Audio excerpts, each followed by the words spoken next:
అంతే కదా. అందరు రియలైజ్ అవుతారు. ఉదయ్ గాడు ఆ రోజు నాకు పిలవకపోయినా అయిపోయిండేది. పిలిచి నాకు ఏం పెట్టాడేమో. మళ్ళీ నేను అక్కడి నుంచి వెళ్ళిపోయా. నేను అక్క దగ్గర నుంచి వెళ్ళిపోవడానికి మెయిన్ కారణం ఉదయే కదా. నేను మామూలుగా చెప్పాను ముందు.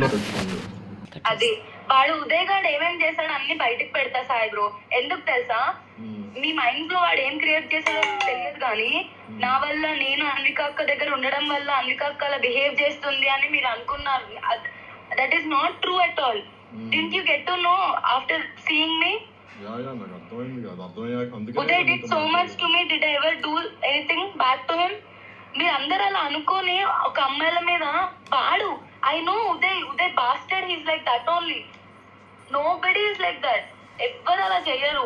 ఒక అమ్మాయిని పేషెన్స్ టెస్ట్ చేసి చేసి చేసి చేసి నాకు నిన్న మా మమ్మీ నేను అవుట్ బస్ట్ అవుతుంటే అర్థమైంది సాయి బ్రో, ఒక అమ్మాయి ఎందుకంత అవుట్ బస్ట్ అవ్వాల్సి వస్తుందని చెప్పి. నేను ఒకసారి అన్వికక్క కాల్ చేసి మొత్తం చెప్తాం అనుకుంటున్నా. ఇప్పటి వరకు ఉదయ్ గాడు ఏం చేశాడో, చింటూ బ్రో ఏం చేశాడో. కాన్ఫరెన్స్ లో పెట్టు, కానీ నేను మ్యూట్ లో ఉంటాను. For more videos like this, subscribe Big TV channel.